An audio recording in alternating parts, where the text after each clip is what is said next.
Vamos ter uma conversinha muito simples sobre biodiversidade e eu vou tentar não ser muito aborrecido na explicação que vou dar, se bem que alguns conceitos possam ser um bocadinho abstratos e por causa disso apresentem alguma dificuldade.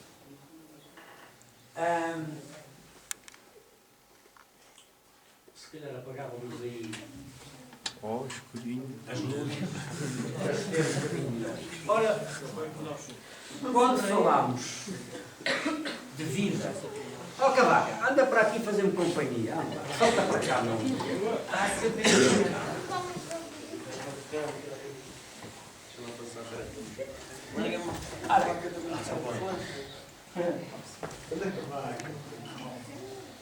Ora, quando falamos de vida, de sistemas vivos, e os meus alunos, pelo menos do secundário, já de vez em quando dou-lhes uns chazinhos destas coisas, é importante que tenham a noção de que quando falamos destas coisas estamos a falar de biomoléculas. Afinal, em última instância, a vida não é nem mais nem menos do que reações altamente complexas de moléculas de diversos tipos. Vocês têm ali alguns desses exemplos. Por exemplo, nós estamos, e agora voltando ao TGS 2º ano, quando estamos no ciclo éstrico, a ação das hormonas no ciclo das éguas, todo o processo fisiológico é controlado por estes compostos. Compostos altamente complexos, de constituição muito diversa, mas que, sendo produzidos em pequena quantidade, iniciam reações muitíssimo importantes, nomeadamente no ciclo éstrico das éguas. Ora, toda a nossa fisiologia funciona assim. Desde a respiração feita nas mitocôndrias, desde a síntese proteica nos ribossomos, na fotossíntese dos cloroplastos das plantas, todo este mecanismo, ou se nós quisermos, a evolução de um ovo para a formação do embrião, tudo isto é regulado por uma linguagem, por linguagem bioquímica. Portanto, a vida, resumindo, é essencialmente molécula química orgânica em funcionamento, em transformação. O que tem coisas boas, tem coisas más, como vamos a ver. Por exemplo, aqui está o ciclo hormonal da égua. Aquelas concentrações que vocês ali estão a ver sobre a ovulação, é tudo aquilo controlado por aquele conjunto daquelas hormonas que ali estão, cuja constituição é uma constituição muito semelhante ao que estivemos a ver. Constituintes complexos de carbono, oxigênio e hidrogênio, principalmente estes três, que estão depois associados a outros. Ora, mas quem controla esta linguagem? Quem é que controla esta linguagem? Esta linguagem é controlada por aquilo que está escrito no ADN e no DNA. É nos nossos cromossomos, ou no nosso património genético, ou nos cromossomas das plantas, dos animais, sejam cavalos, sejam pinta-celupos, tudo aquilo que eles são é função do ADN, é função do património genético. Da cor dos olhos ao comportamento, da aptidão A à aptidão Z, está tudo escrito nesse património genético.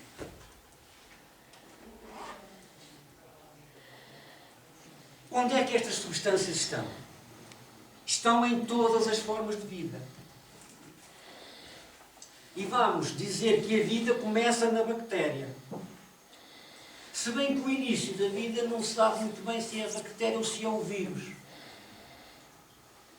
Tecnicamente, um vírus não é um ser vivo.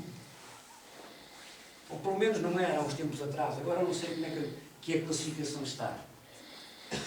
O vírus, digamos que é um sistema protobionte ou pré-bionte. Não tem capacidade ainda para ser considerado um ser vivo. Por uma razão muito simples, porque para ele ser considerado um ser vivo teria que ter uma coisa designada de maquinaria biosintética, e ele não tem essa maquinaria biosintética. Ou seja, ele não pode sintetizar nada.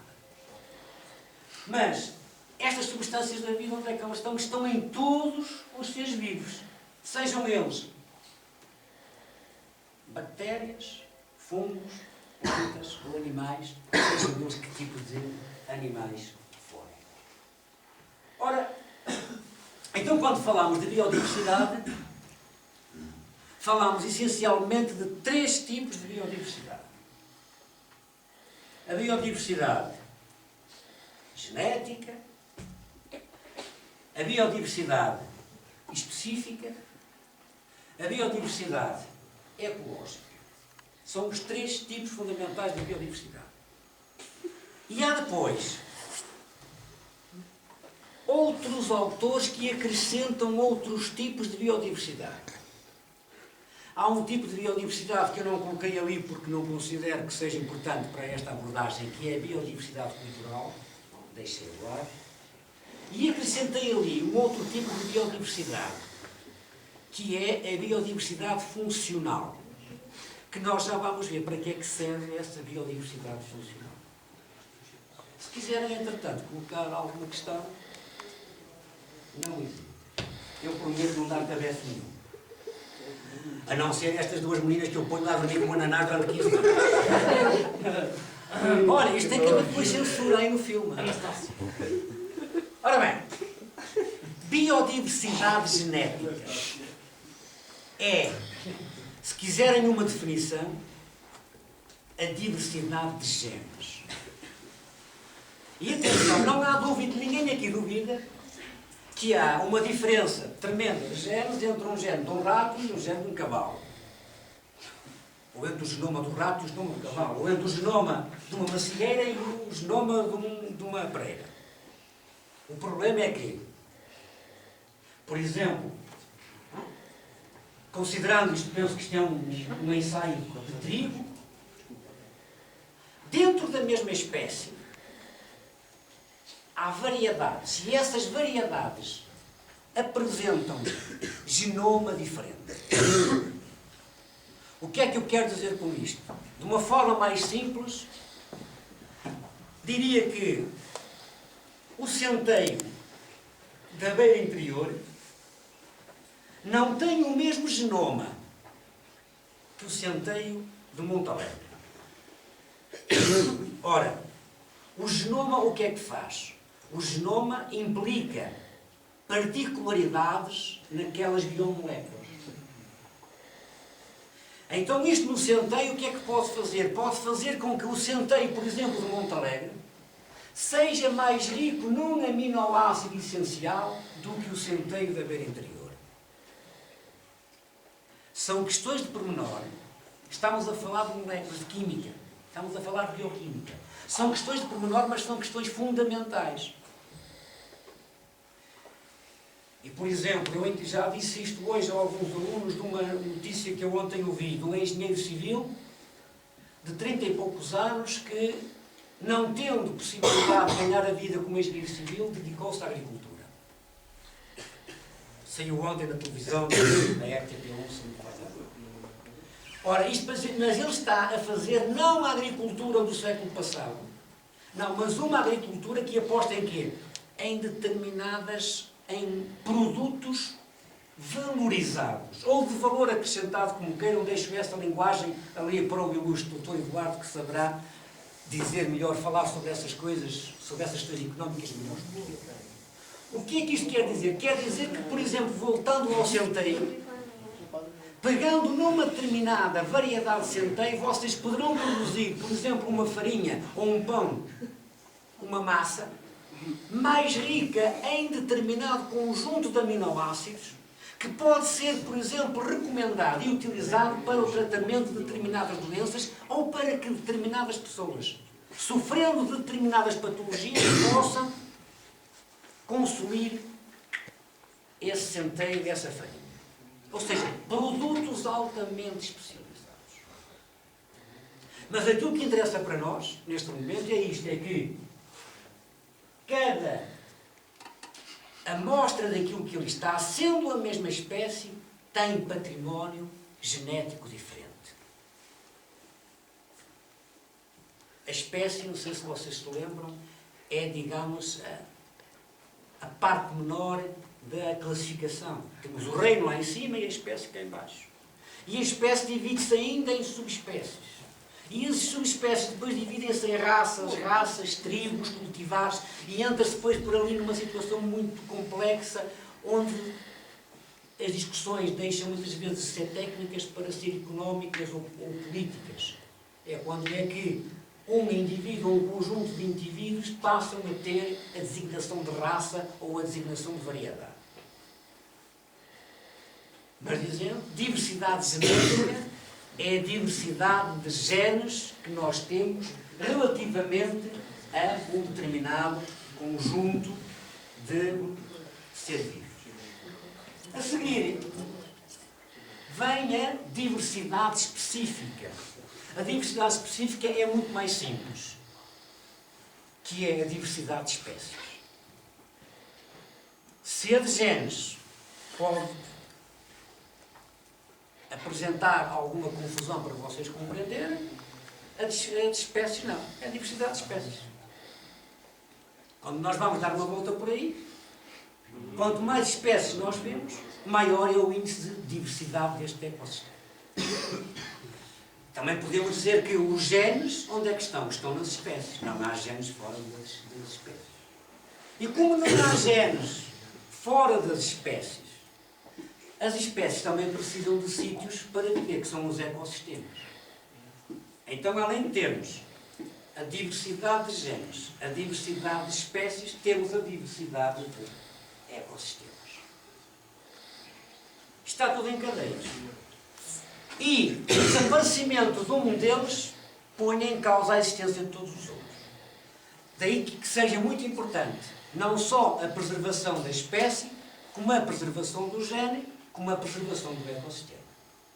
Não sei se vocês sabem, e isto não é ficção científica, há, não sei em quantos, já não vos posso dizer porque me esqueço, já não me recordo, mas há um conjunto, 1 ou 2 centros mundiais de banco de sementes, ou seja, são edifícios que estão construídos à prova de cheia, terremotos, de todas as catástrofes, onde as sementes estão lá guardadas. Para quê? Para no caso de haver, oxalá que não, mas no caso de acontecer uma catástrofe mundial, essas sementes que estão protegidas no subsolo, em caves, poderem ser utilizadas para repovoar a Terra em caso de uma grande destruição. Vamos imaginar que um meteoro vem por aí fora, cai na Terra, destrói 80% da população das formas de vida, como já aconteceu, e, portanto, então ficará essa situação pronta ou disponível para reconquistar novamente o planeta.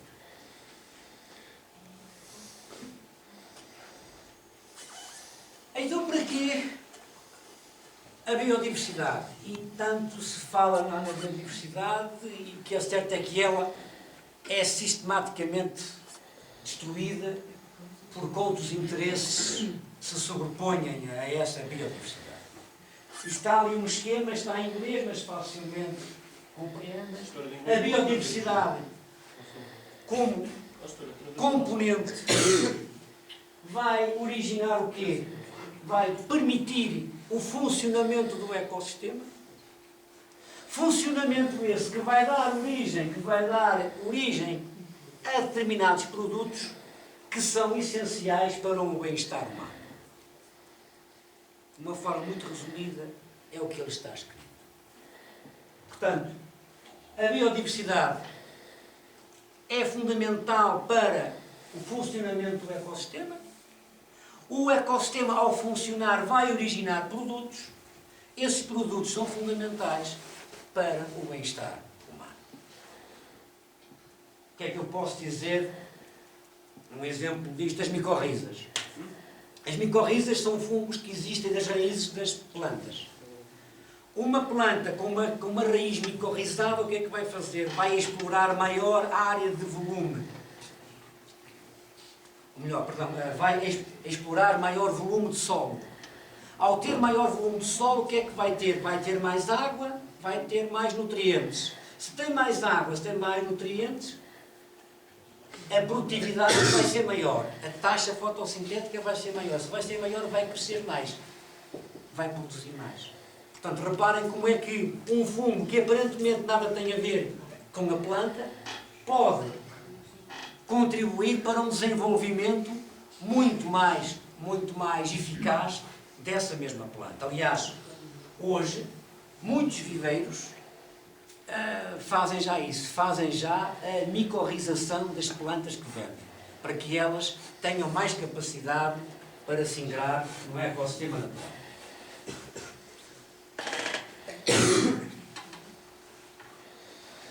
Do ponto de vista, digamos que prático, mas afinal para que é que serve o salgueiro, que isto não vale para nada, nem se come, ou aquele bicharoco ali ao fundo, isto não tem utilidade nenhuma, aquela aranha é venenosa, aquele não sei quantas também é venenoso.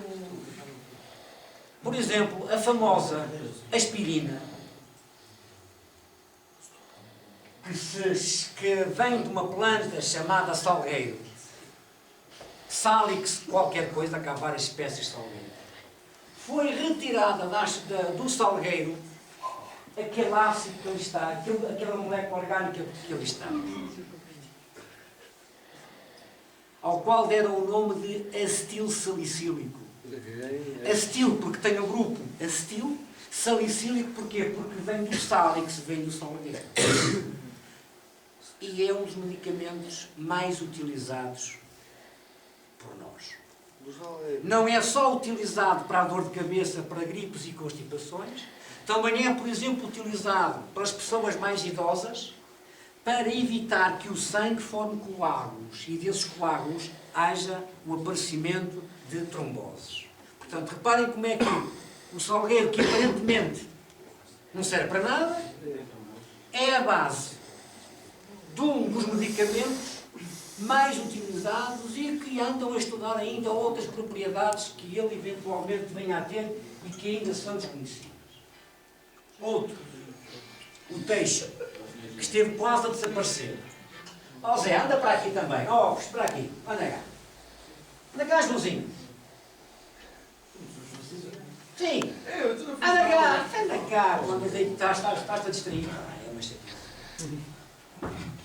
Fica mais perto, não há problemas de audição. Teixo, Taxus variata, esteve praticamente para ser extinto. E já agora porque é que ele teve que ser extinto? Os nossos antepassados, lusitanos, eram um bocado como nós, quer dizer, não havia muito teixo na altura, tínhamos cemitérios, e à volta dos cemitérios tinham um teixo. Porquê? Porque quando eles iam levar os mortos iam a um para o cemitério, faziam-se as exéquias fúnebres e não havia problema nenhum. Quando os romanos vieram por aí, tomaram conta disto, era malta de dinheiro, não é? Malta de dinheiro. Quando vão para os cemitérios, porque o cemitério tanto dá para rico como dá para pobre, que não há exceção nenhuma, quando iam ao cemitério fazer as exéquias fúnebres, iam a cavalo. Ora, os cavalos ficavam do lado de fora, lá do cemitério, iam para dentro do cemitério fazer as tais exéquiazinhas e quando chegavam cá fora os cavalinhos estavam todos mortos. Porquê? Porque enquanto estavam cá fora comiam o teixo. E o teixo é venenoso.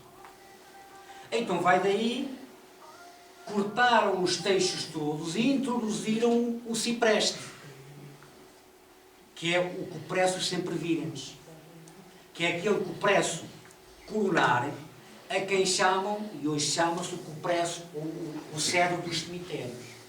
Portanto, ele foi introduzido no nosso país para substituir o teixo por causa dos cavalinhos, porque os cavalinhos, quando aí estavam, e ao comer o teixo, ele era parvo.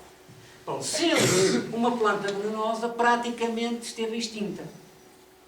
Até que os chatos dos ecologistas não o deixaram desaparecer, e ainda bem, porque há uns anos atrás retiraram ou descobriram no teixo aquele composto complicado que ali está, ao qual deram o nome de taxol. Taxol por causa do taxus. Taxus bacata, taxol. Portanto, quem batizou aquela molécula deu-lhe o nome do taxol. E para que é que serve o taxol? O taxol é uma das moléculas hoje mais utilizadas no combate ao cancro, ou a determinados tipos de cancro. Porquê? Porque o cancro, sendo o cancro, ou as neoplasias, também se chama assim, uma divisão descontrolada da célula, aquela molécula que ali está impede que determinadas células, quando começam a dividir-se sem regra, impede que elas o façam. Ou seja, dito de outra forma, se tivéssemos perdido o teixo, dificilmente teríamos encontrado uma substância como esta com capacidade para combater determinados tipos de cancro. E, aliás, está ali um dos produtos que aparece com esta substância e que é utilizado no tratamento de muitos cancros. Outro exemplo, isto é mais um exemplo para combater aquela história de aquilo não serve para nada, aquilo não se pode comer, aquilo não serve para nada. Para que é que serve aquele cogumelo, aquele animal, aquela planta que está aqui? Quem diz uma coisa dessas é quem, coitadinho, nunca percebeu rigorosamente nada deste assunto e talvez fosse melhor dedicar-se a outras coisas. Outro aqui está, que é um desses cogumelos venenosos que não serve para nada, mas também, que diabo, descobriram há uns anos atrás que ele tem uma substância que eu não encontrei o nome, que é capaz de combater o cancro do colo do útero. Portanto, mais uma neoplasia, mais uma doença cancerosa que é combatida por uma substância existente num ser insignificante e com o qual nós não tínhamos grande apetência por isto. Isto, meus caros, para dizer o quê? Que todos estes animais e estes que estão vocês encontram-nos aí têm uma função. Têm uma função, pode ser ecológica, pode vir a ter uma função muito importante para nós, pode ter, e tem mesmo uma função de equilíbrio, etc, etc, etc. Cada ser que ali está ocupa um chamado nicho ecológico. O nicho ecológico é a posição e função que esse ser, essa espécie, desempenha no ecossistema onde se insere. E como nós não podemos viver sozinhos, estes também não podem viver sozinhos. Cada um daqueles fulaninhos que ali está tem a sua missão, por mais horrorosa que seja.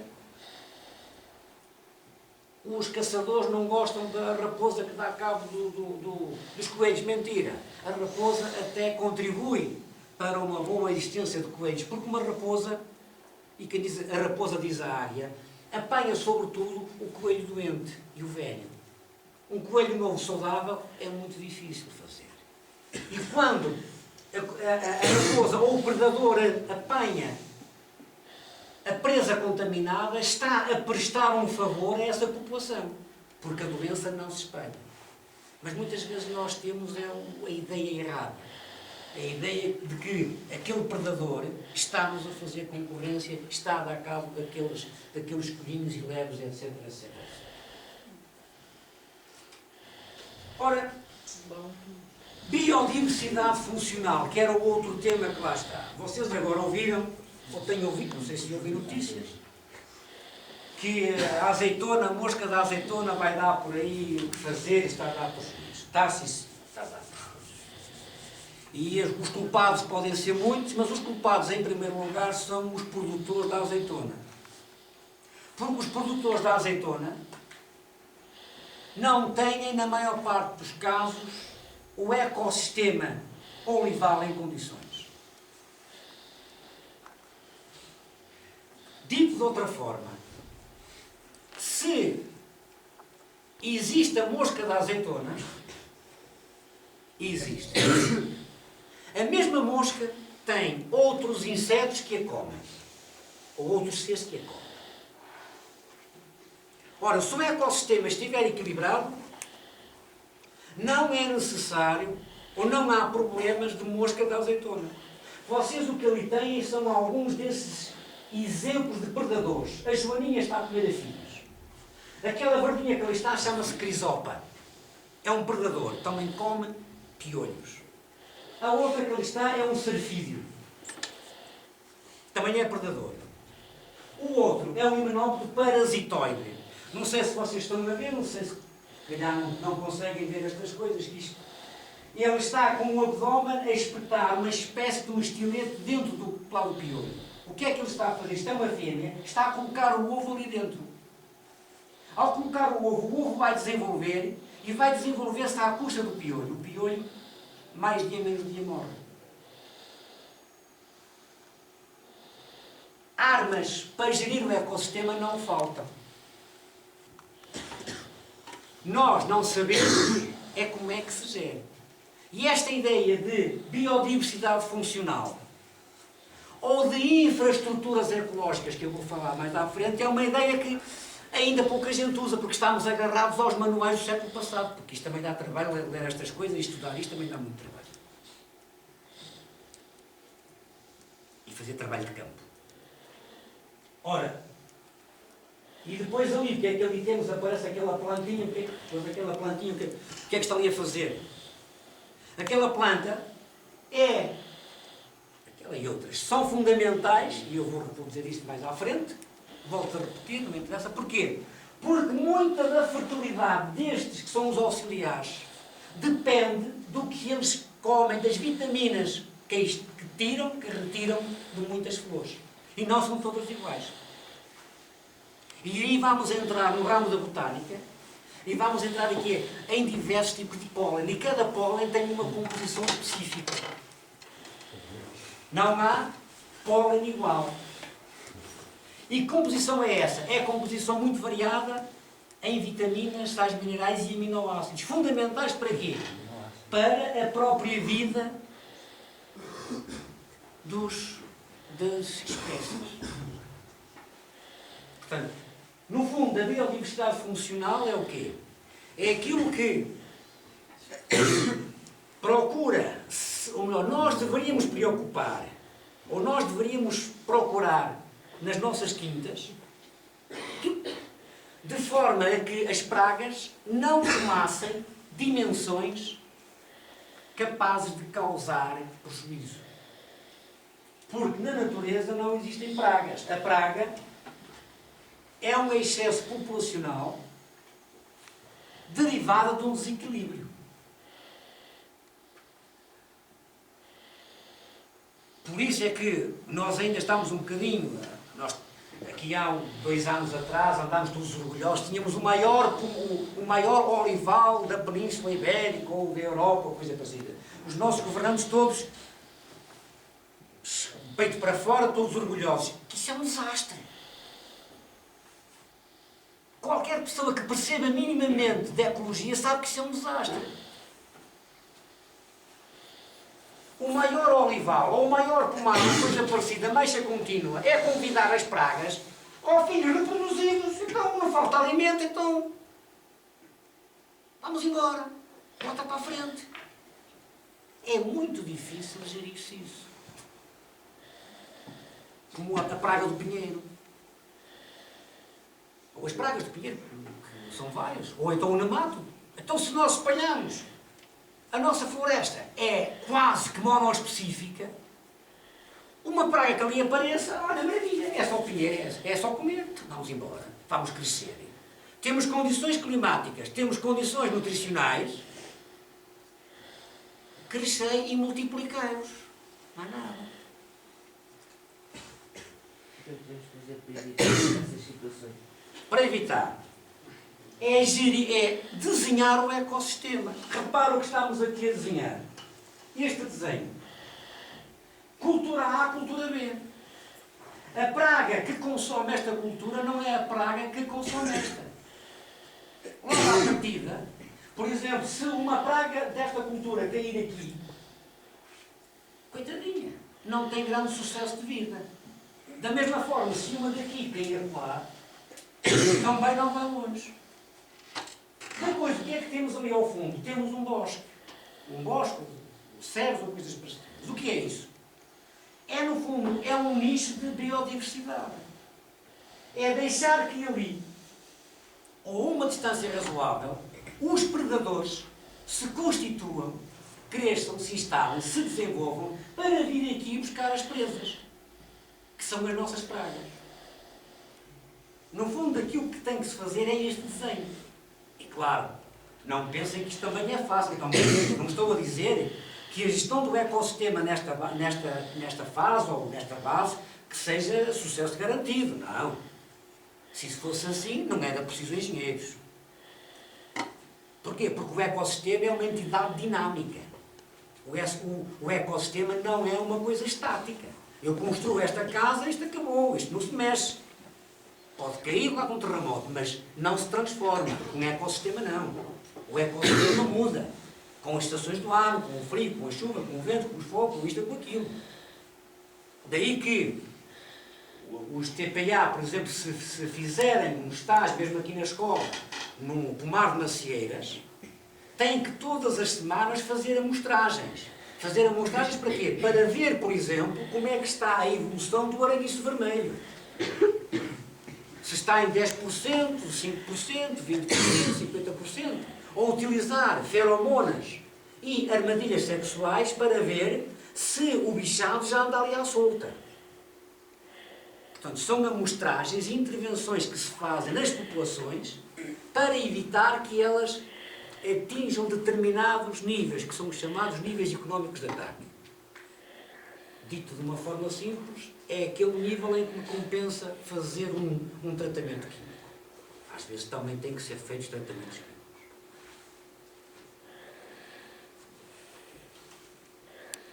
Outro exemplo de infraestruturas ecológicas, que são muito utilizadas, por exemplo, na agricultura biológica, porque na agricultura biológica não é permitida a utilização de pesticidas, alguns só muito específicos, minerais, é que são constituídos. No fundo, o que é que nós temos aqui? Temos um conjunto de culturas que vai permitir o quê? Que vai permitir o fornecimento de determinadas ferramentas. Quais são? São os tais auxiliares, que são as ferramentas que nós queremos. Ou, no caso de algumas luminosas, que depois de fornecerem os tais auxiliares refúgio e alimento a esses auxiliares, depois de enterrados, vão, por exemplo, servir de fertilizante para a cultura que vem a seguir. Não penso em modalidades disto, mas para entender, mas reparem nisto. Isto não tem nada a ver com aquilo que eu estava a dizer de uma grande dimensão, de pomares ou olivais ou disso ou daquilo. Quando isso acontece, os problemas sanitários tornam-se tremendos.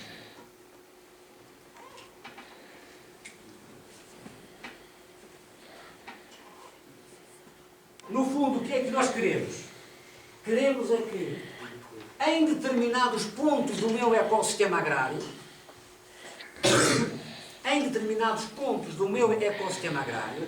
os meus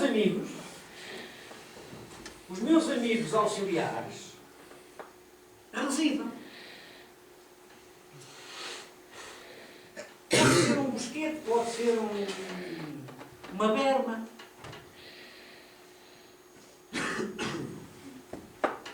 O limite da minha quinta para a quinta do vizinho. E eu deixo ali determinadas plantas crescer à vontade. Porque essas plantas, muitas vezes dizem que são as infestantes. Aí está mais uma daquelas coisas que me dão arrepios. Cuidado com esses nomes. Porque muitas dessas infestantes não são nem mais nem menos do que fundamentais para a existência das tais crisópatas, himenópatas, parasitóides,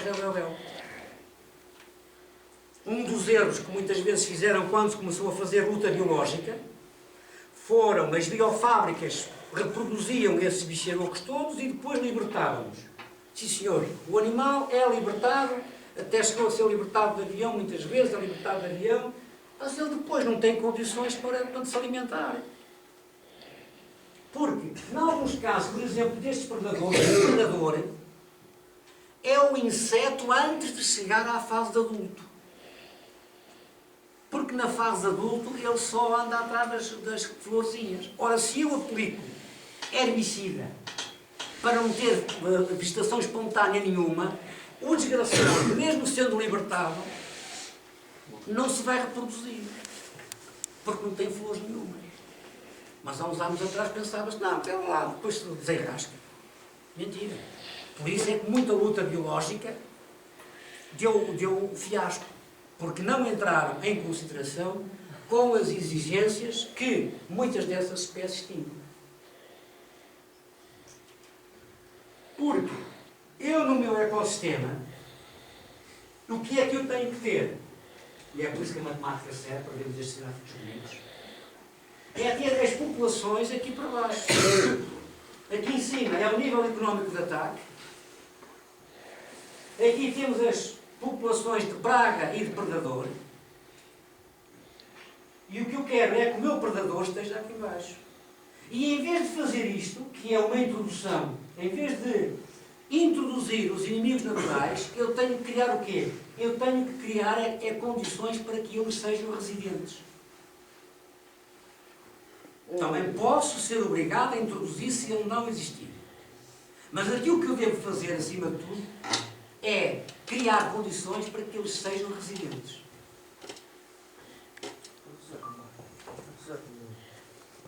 Nós sabemos que hoje em dia é um bocado complicado haver esse equilíbrio, porque hoje em dia um agricultor quer rentabilidade. Se não tiveres universitários, se não tiveres, por exemplo, gastos, também não fazer essa rentabilidade. Não, mas ali não é uma questão de gastos. Gastos é uma questão de criar condições para existir. É assim. Isso Devia-se apostar mais numa das soluções, devia de ser apostar informações aos grandes agricultores. Meu caro amigo, vocês, nesta escola como nas outras, vocês só estão aqui para fazer uma coisa. É aprender a aprender. Não é para aprender. É aprender a aprender. Porque a vossa formação tem que ser até aos 97 anos. Foi. Até ao fim. Porque as coisas estão todas... Isto está sempre a mudar. Portanto, vocês não podem pensar que, tirei este curso, acabei o 12º ano e agora não quero mais Padre Reto Satanás para os livros. Não. Tem que ser constantemente a aprender. E talvez aprendendo se façam as coisas de uma forma correta e não se façam as coisas como se têm feito até agora. E uma das coisas que eu fico possesso quando alguém faz isto, olha a censura agora, dou logo a encher de porrada quem me mata qualquer bicharuco destes. De qual? Porque No outro dia matei um chão. estes indivíduos, todos estes indivíduos são fundamentais. Olha, está ali o engenheiro Barreiros que lembra-se há uns anos atrás, tivemos uma praga de ratos tremendo no pomar que deu bocado daquilo. Meteram lá no óleo de caixeiro, resolvido. E porquê? Porque os ratos são sobretudo comidos por monstros e cobras. Ora, uma das nossas coisas culturais, um dos nossos hábitos culturais é quando vê a cobra, aqui Del Rei vamos matar a cobra. Primeiro, se nós só temos uma cobra venenosa, que é a víbora. As outras cobras não são venenosas. E a víbora não existe neste habitat. A víbora existe, está circunscrita à Serra da Estrela. Às partes mais altas e mais pedregosas da Serra da Estrela. Segundo, a cobra só nos ataca se nós perturbarmos a cobra. Porque senão não nos ataca. Isso é um mito. A cobra vendo-nos sentindo-nos, vai logo à vida. Portanto, e porquê é que é importante a cobra? Porque a cobra, por exemplo, no controle de ratos, é fundamental porque é a única que pode lá entrar. A cobra entra nas galerias do solo e vai atrás deles. Depois também quem é capaz de fazer essa frente ao rato? São os corujas. Mas os corujas, os habitats das corujas são o quê? São as árvores antigas, velhas e ocas que já não existem porque os fogos destruíram tudo. Também estão ameaçadas. Por isso é que as pragas de ratos são enormes. E se um rato, relativamente ao veneno e à armadilha, vai aprendendo, já não aprende relativamente aos predadores, porque os predadores também evoluem. Presa e predador evoluem ao mesmo tempo. Armadilha e presa não. Porque a armadilha não evolui. Não é? Quem evolui é o homem que a sintetiza, que a faz, que a fabrica, que a pensa. Porque ela não evolui. Portanto, a forma que nós deveríamos ter para gerir estas coisas é criar condições para eles serem resistentes. E quem diz isso? Diz o sapo, diz o ouriço cacheiro, diz o mais pequenito bicharuco que ali esteja, como aquela trepadeira que ele está, que ninguém olha para aqui, olha, o que é que está ali a fazer para a trepadeira? É fundamental, por exemplo, para apanhar pequenos insetos das árvores. Larvas, insetos, coleópteros que escavam o lenho das árvores. Aquela fulaninha com aquele bico comprido vai lá e escava tudo. Portanto, todo o ser vivo que nós temos tem a sua função. É fundamental. Também está ali em si, por exemplo, um ácaro predador, um fitosaído.